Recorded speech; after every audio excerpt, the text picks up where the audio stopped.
আসসালামু আলাইকুম। বাংলাদেশের রাজনীতিতে এই মুহূর্তে একটা বিশেষ আলোচনার বিষয় হচ্ছে তৃতীয় রাজনৈতিক শক্তি গড়া নিয়ে। বেশ কয়েকদিন ধরে এটা নিয়ে আলাপ আলোচনা চলছিল এবং এই জোটের কেন্দ্রে রয়েছে জাতীয় নাগরিক পার্টি বা এনসিপি, ছাত্রদের যে রাজনৈতিক দল, গণঅভ্যুত্থান নেতৃত্ব দেওয়া ছাত্রদের। কিন্তু দফায় দফায় বৈঠকের পরও এই জোট এখন পর্যন্ত একটা আত্মপ্রকাশ করার মতো অবস্থায় যেতে পারেনি, যদিও একটা আত্মপ্রকাশের ডেডলাইন তাদের চলে গেছে।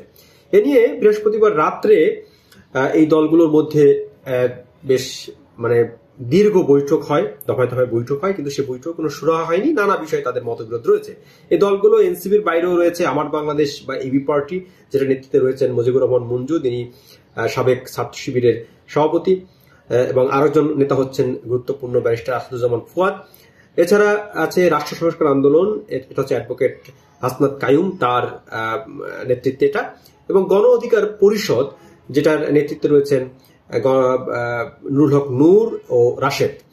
তো এর বাইরে আরেকটি সংগঠন বা দল আছে আপ বাংলাদেশ, যেটা সাবেক ছাত্র শিবিরের নেতাদের সংগঠন ছিল, পরে ইউনাইটেড পিপলস বাংলাদেশ নামে তারা একটা দল হিসেবেও তারা আত্মপ্রকাশের উদ্যোগ নেয়। তো এই দলগুলো এই পাঁচটি দল নিয়েই মূলত একটা জোট গঠনের চেষ্টা চলছে, যেটা তৃতীয় রাজনৈতিক শক্তি হিসেবে তারা আত্মপ্রকাশ করতে যাচ্ছে। কিন্তু বৃহস্পতিবার রাত্রে যে বৈঠক হয়, সে বৈঠকে নানা বিষয়ে তাদের মতবিরোধ হয়। এই মতবিরোধের একটা বিষয় ছিল এই আপ বাংলাদেশকে নেওয়া যাবে না। এটা ছিল এনসিপি পক্ষ থেকে একটা তীব্র আপত্তি তারা তোলে, কারণ এনসিপির অধিকাংশ নেতাই চান না যে এই আপ বাংলাদেশ এই জোটে অন্তর্ভুক্ত হোক, কারণ দলটির বেশিরভাগ নেতাই ছাত্র শিবিরের সাবেক ছাত্র শিবিরের নেতাদের উদ্যোগে মূলত ওই সংগঠনটি ছিল। এটা একটা দিক। আর এর বাইরে আরো অনেক বিষয় নিয়েই তাদের মতবিরোধ হয়। বিশেষ করে এখনো কিন্তু জোটের কোনো রূপরেখা হয়নি, গণ অধিকার পরিষদের পক্ষ থেকে সেটি জানতে চাওয়া হয়েছিল। তো মোটামুটি পাঁচটি দল তারা নীতিগতভাবে একমত হয়েছে।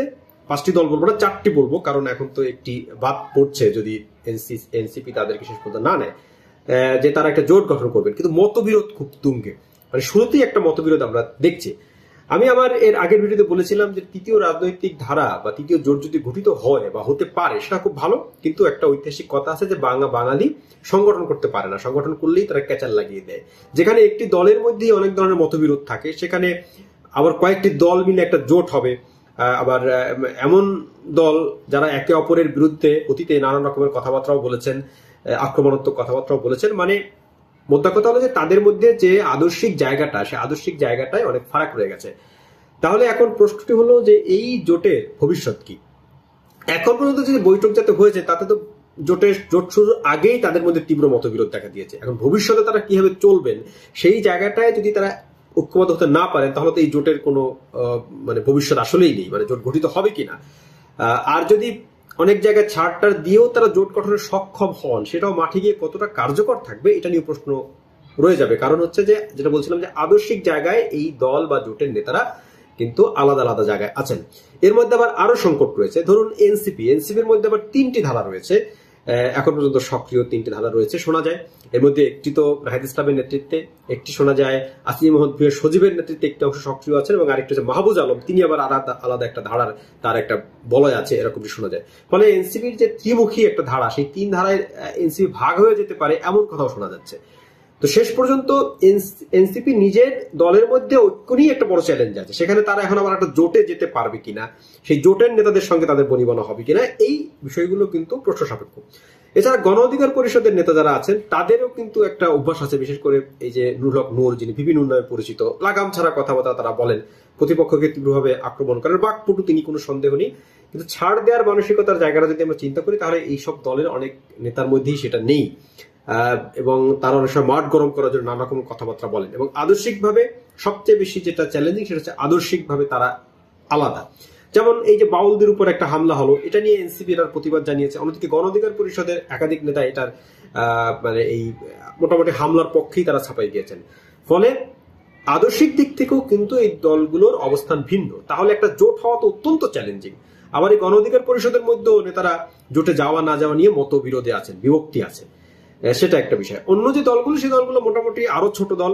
এবি পার্টির কথা আমরা বলতে পারি, যেটা নেতৃত্বে রয়েছেন সাবেক একজন শিবির নেতা, শিবির এবং জামাত নেতা, এবং আবার রাষ্ট্র সংস্কার আন্দোলন, সেটা হচ্ছে একটা বাম ধারার রাজনৈতিক দল।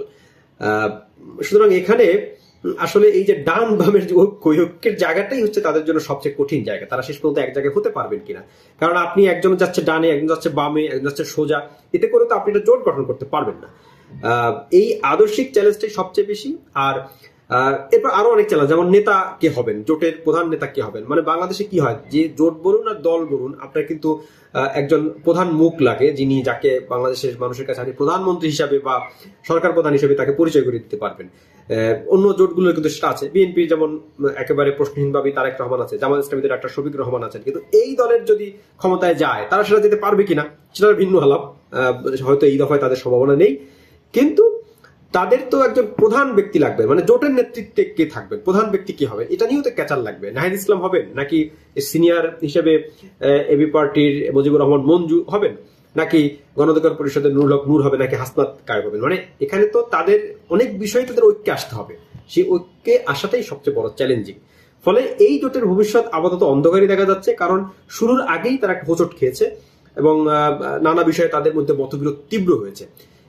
কিন্তু ঐক্যের জায়গায় যদি আসা যায়, তৃতীয় জোট যদি শেষ পর্যন্ত গঠন করা সম্ভব হয় এবং তারা সেই ধারা ধরে রাখতে পারে, তাহলে কিন্তু ভবিষ্যতের রাজনীতির জন্য লাভ হলে হতে পারে। কিন্তু সেটা অত্যন্ত কঠিন, কারণ বাংলাদেশে আসলে ঐক্যবদ্ধভাবে কিছু করাই কঠিন। কালে ভদ্রে যখন ঐক্য হয় বাংলাদেশি বা বাঙালিদের মধ্যে, তখন কিন্তু বিরাট ঘটনা ঘটে যায়। যেমন মুক্তিযুদ্ধের সময় ঐক্য হয়েছিল, মানুষের মধ্যে মুক্তিযুদ্ধ হয়েছে। জুলাই অভ্যুত্থানের কথা বলতে পারি, এখানেও কিন্তু সবাই ধর্ম, বর্ণ, মতাদর্শ, বড় ছোট সবাই নির্বিশেষে ঐক্যবদ্ধ হতে পেরেছিল। সুতরাং ঐক্যবদ্ধ হলে বড় কিছু অ্যাচিভ করা সম্ভব। সেই ঐক্যটাই সবচেয়ে বড় চ্যালেঞ্জের।